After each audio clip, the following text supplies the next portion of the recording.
guess I should introduce you, but I don't ever introduce anybody. But like, Okay. you're the Bob now. You do not have on a Kamala shirt. Oh, do I need to take that off? Oh Maybe if I take it off live, then you really have a show. no, then I will lose all 500 of my And you might turn to stone in the process. So, okay, maybe I'll do Okay, it like this. wait. Before I even introduce you, where did you get a Kamala Harris shirt from? From China. I believe you. Well, I mean, yeah. Why do you have on a Kamala?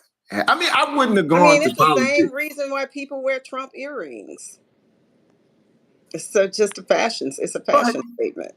Okay. I'm sorry. Dr. Sarita A. Stevens, you are an assistant superintendent at 1,000 different places, but currently where? I'm the deputy superintendent at South. Oh, excuse me, deputy superintendent in Northwest Indiana. No, not quite Northwest Indiana. St. Joseph County. You done went down. You're in Central? I'm east. Mm-hmm. East. Oh, excuse me. East. Full disclosure, this is one of my most favorite people in the world. And so I may get overly relaxed and I will ask questions that are probably not professional, but this is somebody, though she is doing amazing things, I do know very, very well. So I may slip into family mode as opposed to professional mode. But before we get into why you would be bringing politics into that was virtual not classroom. This is just what I wore today. It wasn't intentional. I woke up and like, let's go to Bob Evans. Shout out to Bob Evans. I'm like, and so I just threw on a T-shirt. The fact that you bought it troubles me. Well, you know what? I had a choice. I could have put on a Mona Lisa T-shirt, a Mona Lisa with dreads T-shirt. It's so cool. It's actually Mona Lisa with dreads, or this shirt, and so I wanted to wear red gym shoes, and it has red in it, and so it became my choice. All right. Yeah. So I'm just totally distracted by the voting thing, and that I really want to. It really doesn't tell you to do anything. I mean, the shirt, it's just a T-shirt. It doesn't say do anything. It's not a call to action. It is basically a visual, and that's the multi-trillion-dollar industry of trademarks and logos doesn't mean anything. They just put the golden arches on things. Not to make you hungry. I don't think this is that logo. I mean, this is just a random shirt, and the fact that you're like calling attention to it is making people say, I'm thinking now, but I don't know. People might have got all the way because it made me was like, is that a Kamala shirt she has on? I did not notice it. I was wondering why you had a giant American flag on your chest, but I was like, yo, we both Americans. Okay, cool. And then you kind of hit an angle on me and I saw a K. I have an American flag because my ancestors built this country for 400 years at less than minimum wage. I said we are Americans. I'm with you on that. But I saw the A and the M and I was cool with it until you hit an angle and I saw the K-A-M. And I was like, is this person on here trying to be political? I am not. I am simply exercising my choice in fashion. So now does this statement that's not a statement tie into your dissertation? Because I found your dissertation quite interesting. In fact, I'm going to call them healthy debates that you and I had, I actually cited your dissertation to you. Is there a tie in this?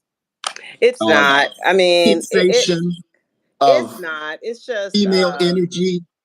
No, really, my dissertation focuses on cultural competency. And so my dissertation basically uses the philosophy that race is a false social construct, but it's very destructive when it's used as a social construct.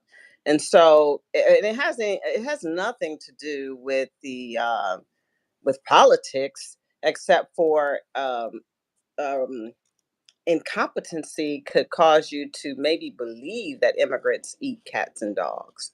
So it's really important that people be willing to truthfully examine other people's ethnicities and other people's race if we're going to use it as a social construct.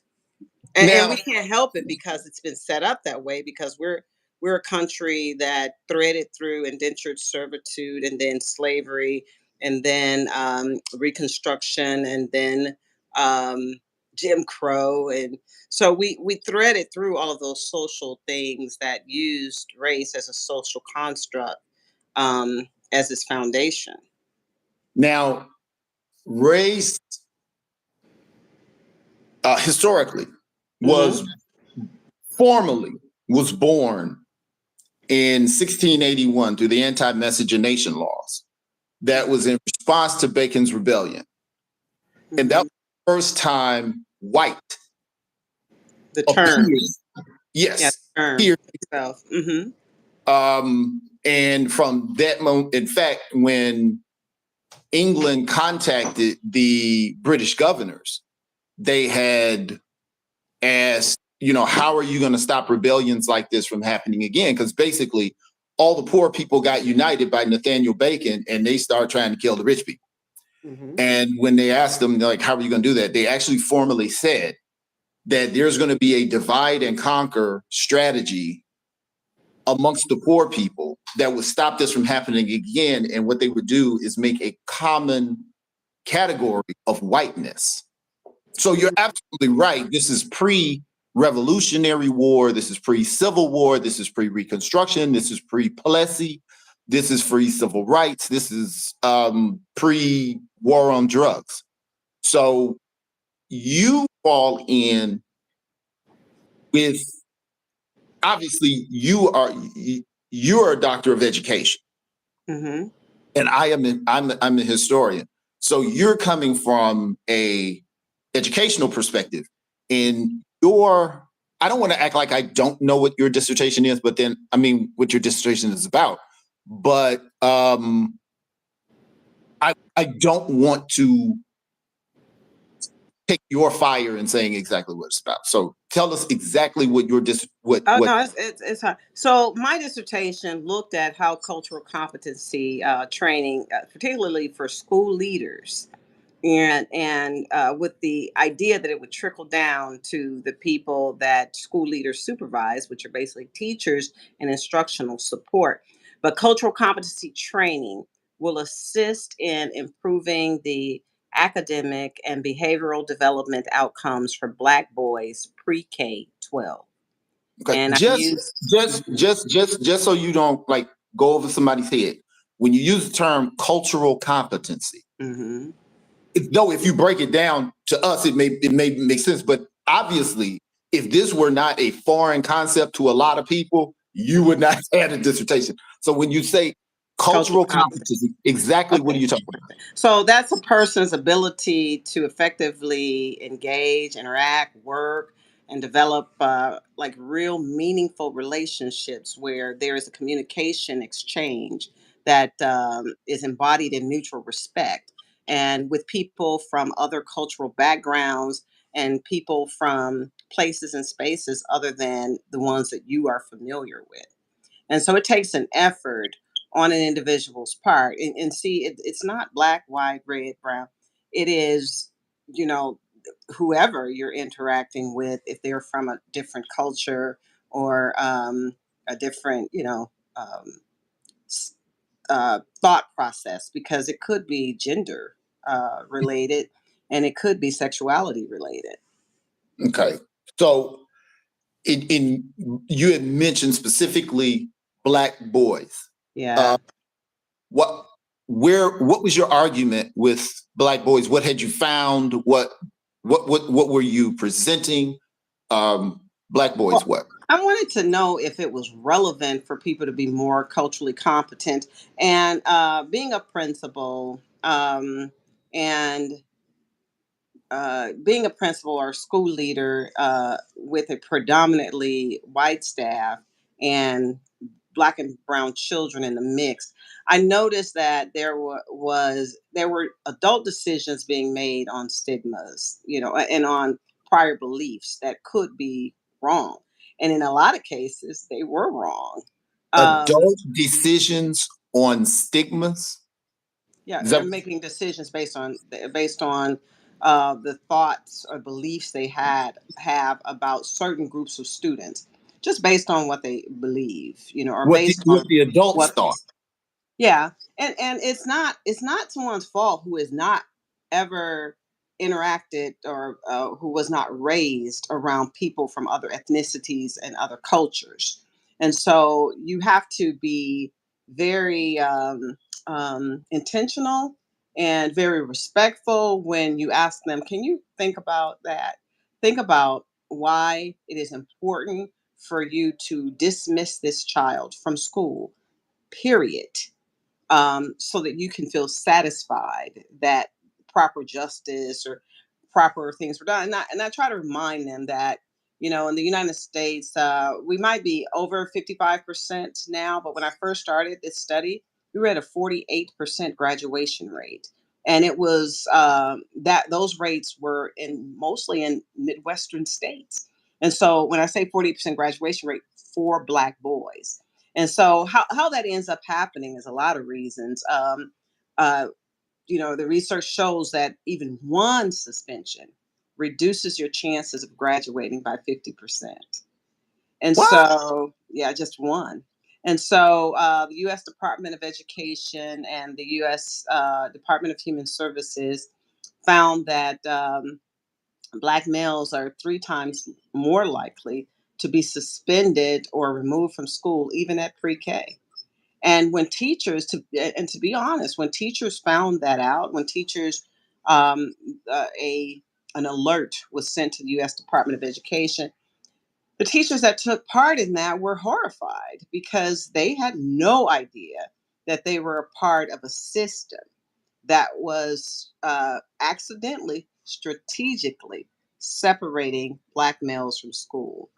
Or because when I also want to say that my research used Eric Erickson's human developmental framework, psychological framework, and it basically says that at that grade, preschool, you are interacting with other people. First of all, you trust adults, so you trust what the adults tell you at that age.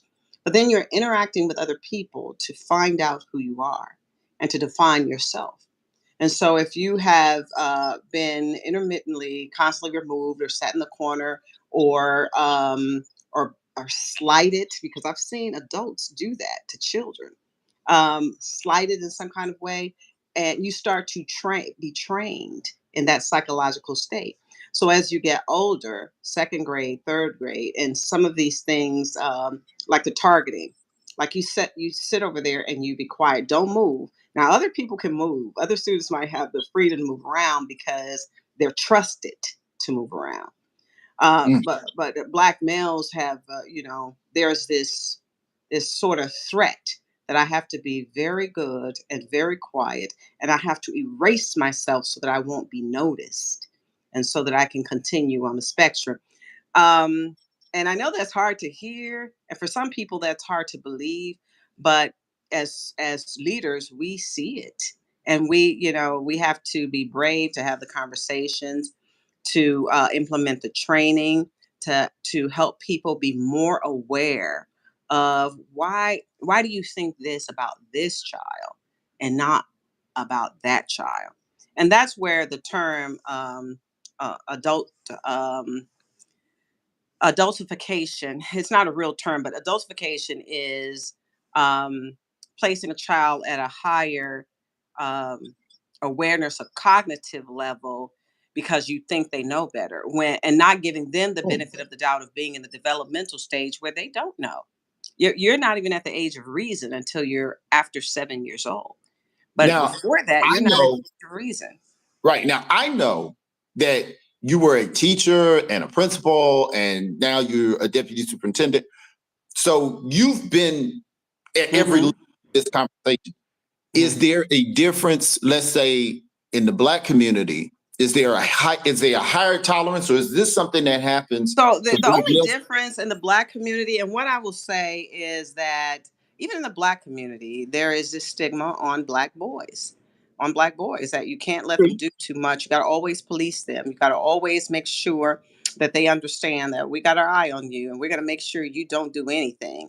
And so even if the child is making a developmental mistake or something that happens at that age, they are punished at a higher level, Black or white. I've seen also Black educators say, "Oh, he's never going to be anything," or they come from this house or this family, and so they're never going to be anything. So cultural competency, I want to make that clear. It really is not only about race.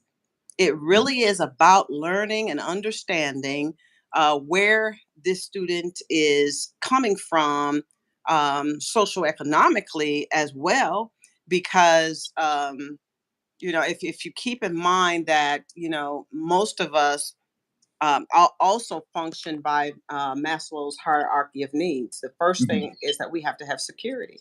We have to have a sense of belonging.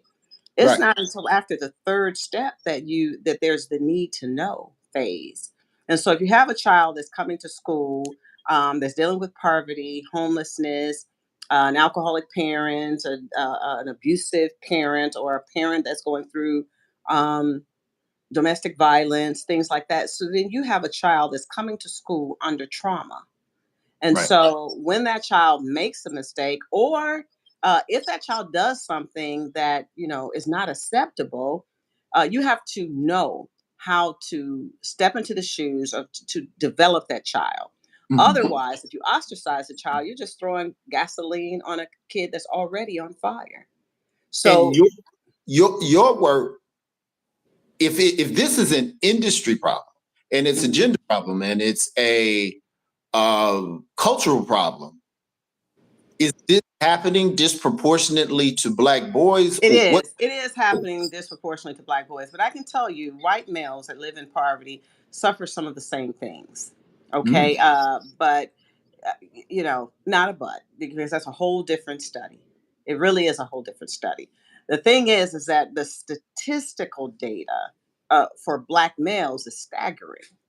It's staggering. And so at this point, even graduating, 5% more of Black and brown, well, Black males and Latino males will significantly increase our GDP. I mean, it really, it would, because you would have more people that were prepared to work, or you would have an increased level of literacy.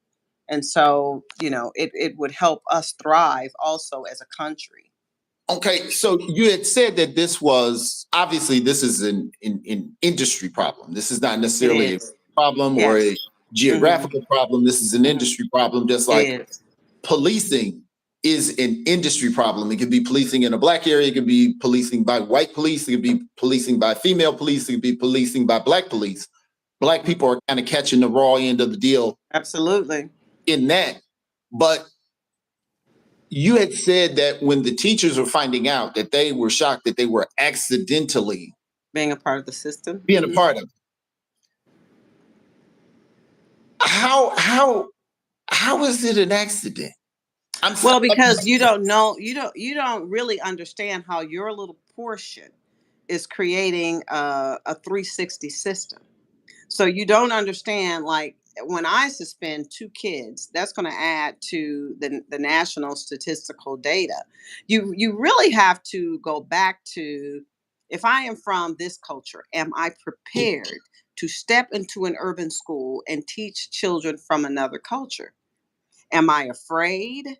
Am I knowledgeable enough? Have I considered? One of my favorite movies is To Kill a Mockingbird. My favorite line in To Kill a Mockingbird was, you have to sometimes step in someone else's shoes and walk around.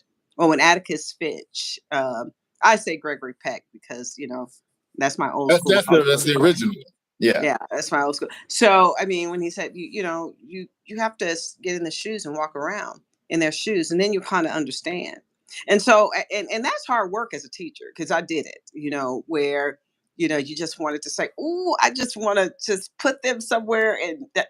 But you do have to understand that if you create a high school dropout somewhere in the human ecosystem, that person is not prepared to be a like a law abiding citizen, and so their chances of slipping into a penal system or slipping into illegal activity is high.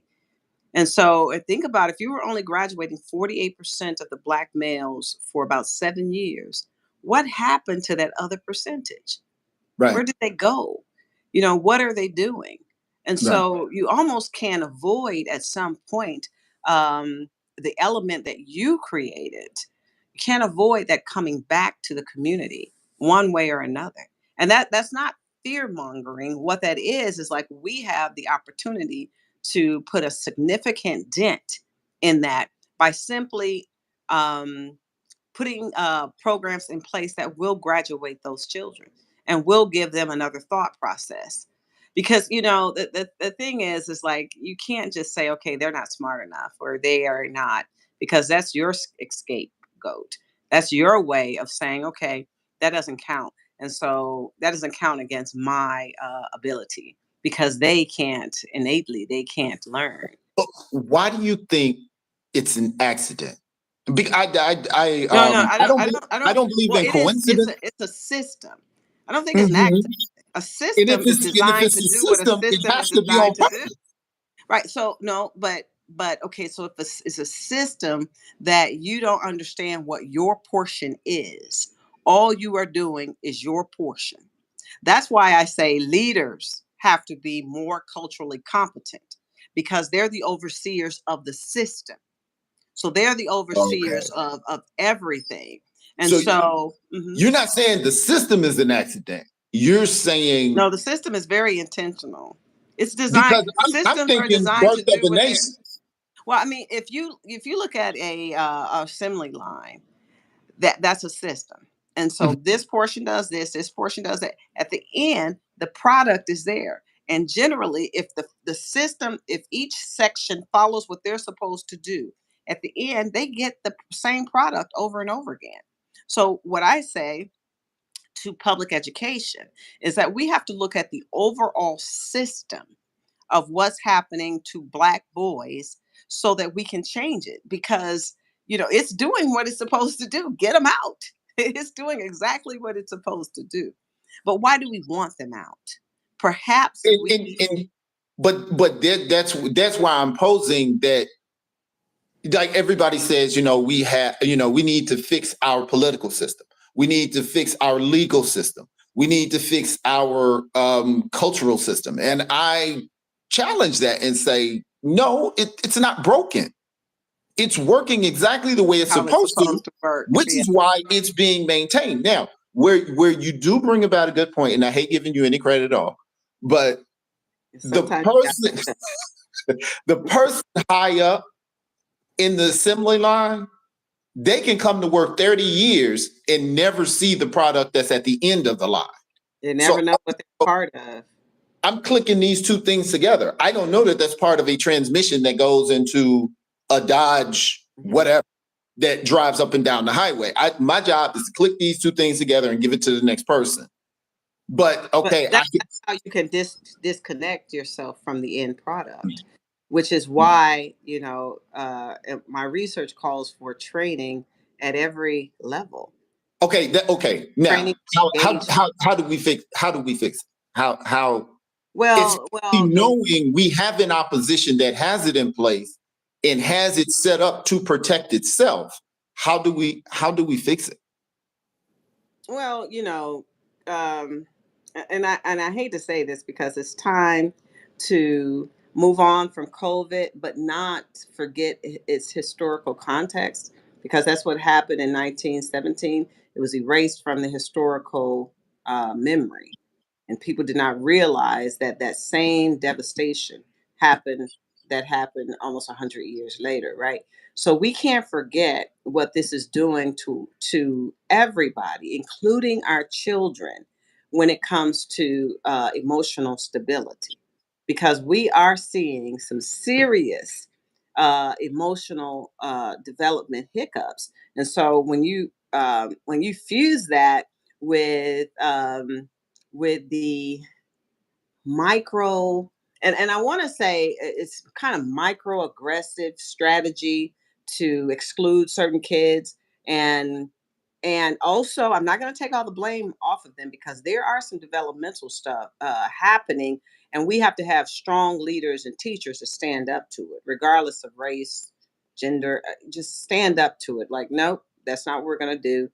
Listen, young man, or listen. And we also have to have the um the fortitude to address parents and to speak up to parents, because and I'll give you an extreme case, and this seems like it has nothing to do with it, but it does have everything to do with it, because we are engaging with very aggressive parents, or with parents that are now, for the most part, most parents are right, they want their kids to do well, but we also have some parents that want what they want, and they'll get aggressive, and they'll throw the district under the bus, and they'll do some things. And case in point, um, oh gosh, I'm trying, Oxford, Michigan. There was a conference about the young man before he shot up the school and killed 4 young people. So now, if the administration would have, and I worked in a school where um, we confiscated 2 guns in 1 year, but there's a way to do that and keep everybody safe. Um, and the way not to do it is to stand down to aggressive parents. You simply have to say, no, listen, we have probable cause. We're going to check that book bag, or you're going to take him and the book bag. It's things like that that you have to do. But as a school administrator, when you have parents that step to you, you do like feel sometimes intimidated. So let's put race in the picture. Okay, let's put race in the picture, where a culture that you're not used to,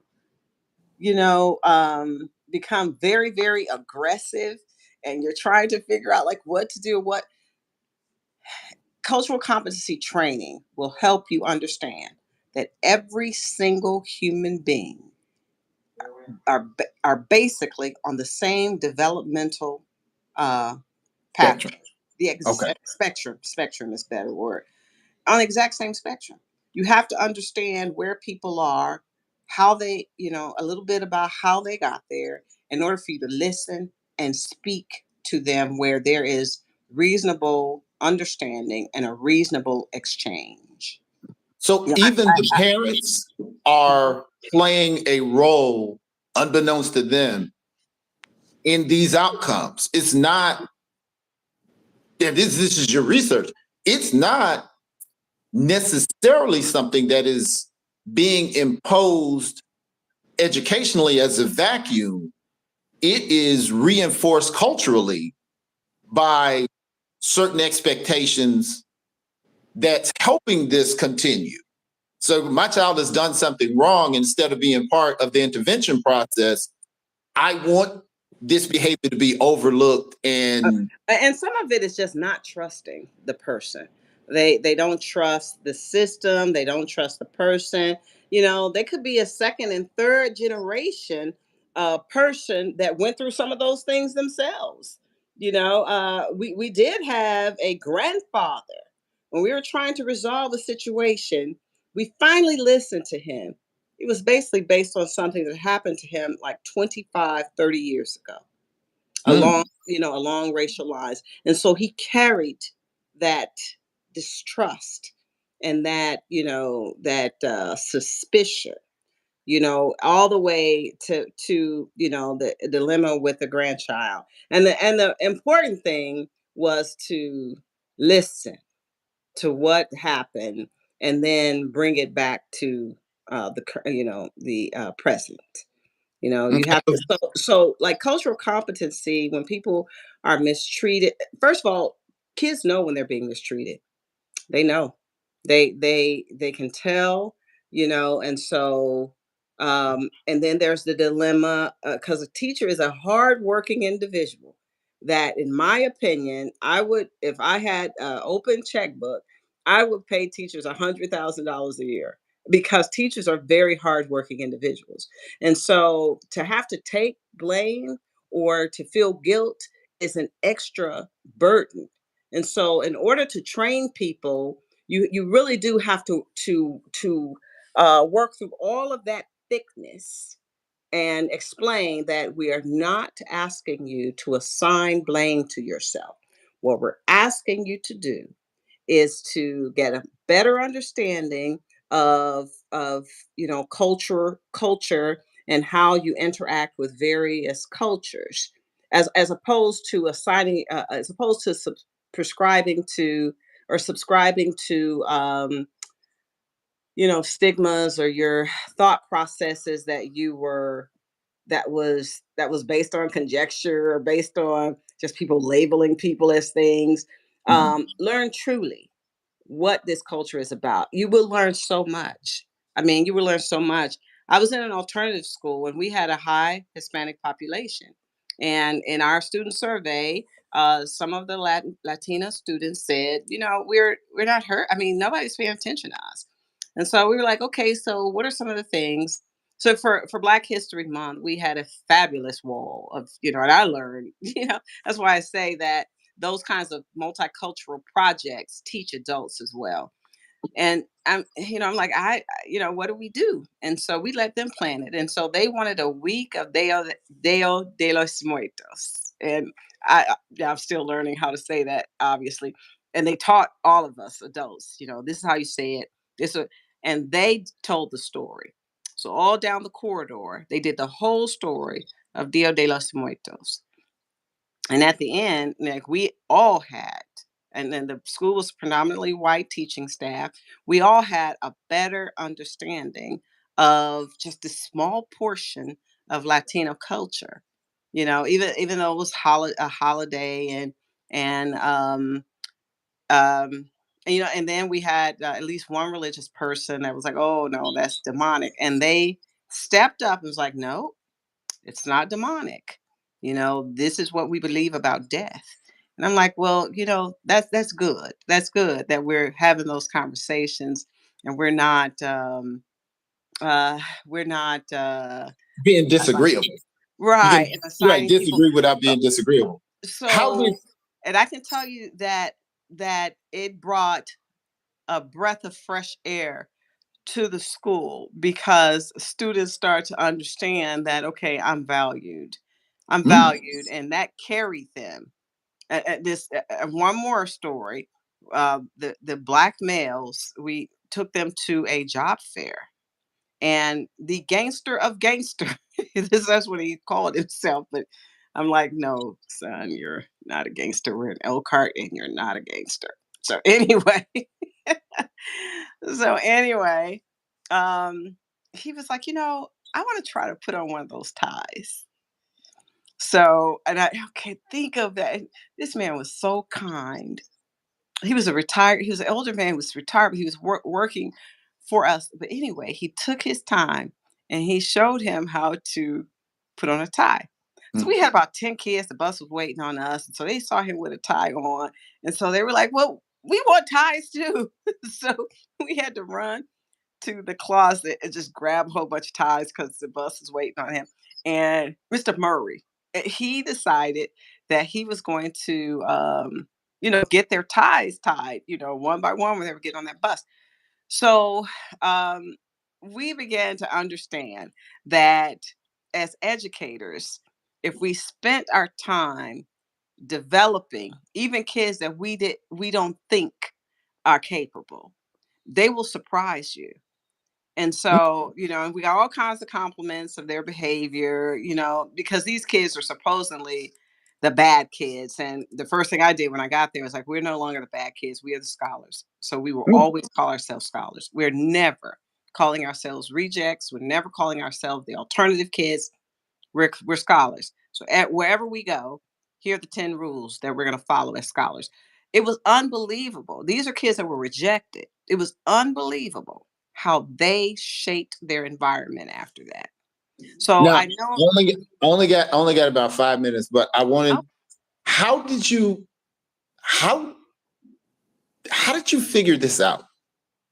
To the extent to which you figured it out, was it as you were going, or was it when you got to the top of administration, you saw it from the broad view, or was it something that as you were going that you were like, this is a problem and I'm seeing it more and more? How mhm. did you become? I mean, because you are one of those teachers, you were one of those teachers. Mhm.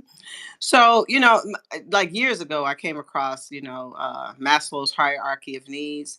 And in my training, you learn Bloom's taxonomy.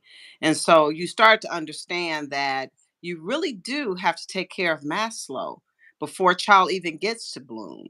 And so, although you have kids that live in poverty that are extremely intelligent and they can, do the work, but how much easier would it be if you just kind of plugged in a few of those holes on Maslow?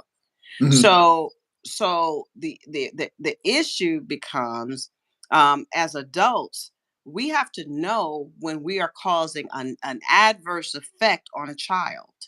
We have to accept that, and we become better teachers when we are fully engaged in cultural competency, because you get to see, you learn how to see the world from another person's lens, and so you know how to treat them as a human being. Now there are some people that are just not going to do that because they have subscribed to, Charles Darwin wasn't as bad as people thought, but Gutenberg, all of those anthropologists that came up with that science about, humans being on a hierarchy kind of spectrum. Mhm. But it wasn't science founded in like real science. It was a lot of made up stuff. But these Mhm. people got, significant, and it was just around the time where people were trying to decide who were going to be slaves. So it was well, slavery is ancient, but it was when the Western world. So And that's something that I always have to make a distinction with people about, yeah, is yeah, that chattel slavery, the right, commodification of humans, was very unique to human history. What occurred in Protestant North America, right. which is the 13 colonies, which ultimately became the United States, never happened before or since in human history. So when people say, oh, it was always slavery, no, all slavery wasn't the same. Slavery wasn't all the same in the Western Hemisphere. Even in the Caribbean, that's considered um, North America. Hmm. Their more Catholic based slavery had a different culture. South America had a different culture. So you're very right that, Some people, it makes you feel safe to think that, okay, I am better than these people on a human oh my spectrum. God, So yes, yeah, it makes yes. you And feel safe, and it makes you feel right, like systems I were can made be to this because maintain that safety. hmm That was hmm it. Now you're going back to Maslow's, I need to be safe. I need shelter. I need food. I need this. So the less you have access to food, the more food I'm going to have.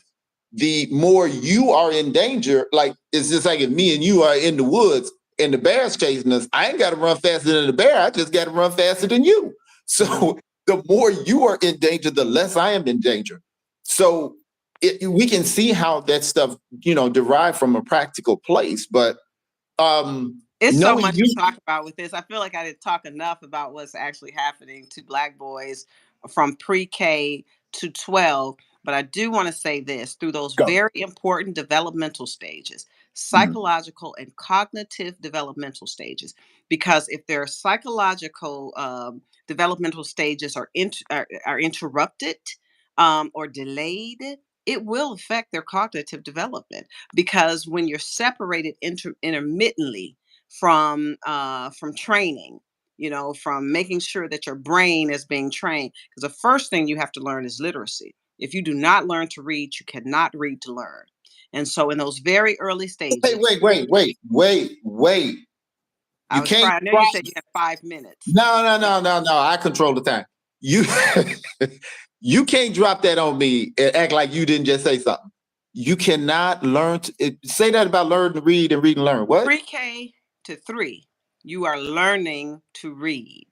Okay. 3 on, you are reading to learn.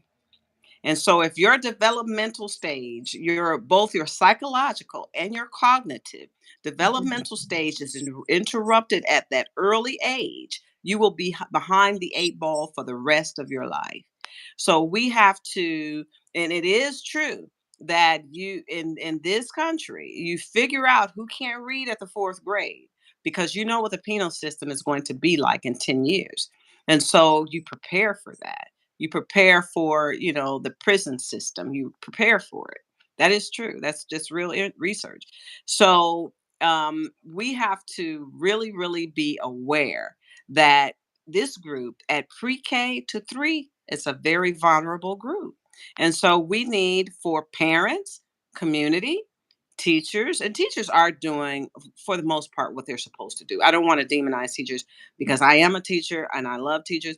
I just want to reemphasize that cultural competency is important because we are in charge of human development, both cognitively and psychologically.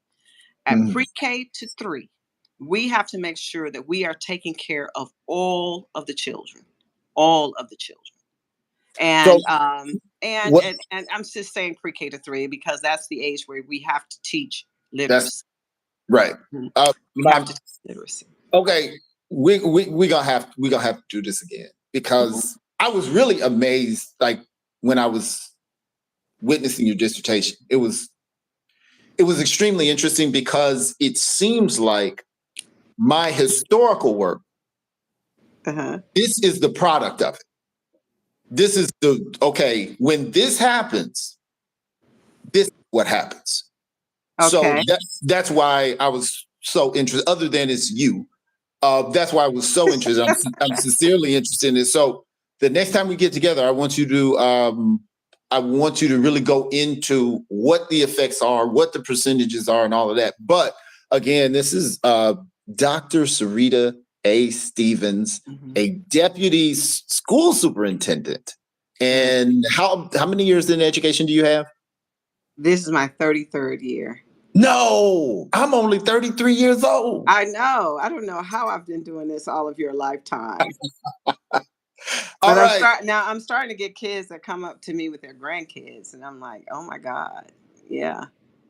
And they always lie to me. They're like, you haven't aged. I'm like, okay. One thing I did teach you is how to lie. Well, thank you.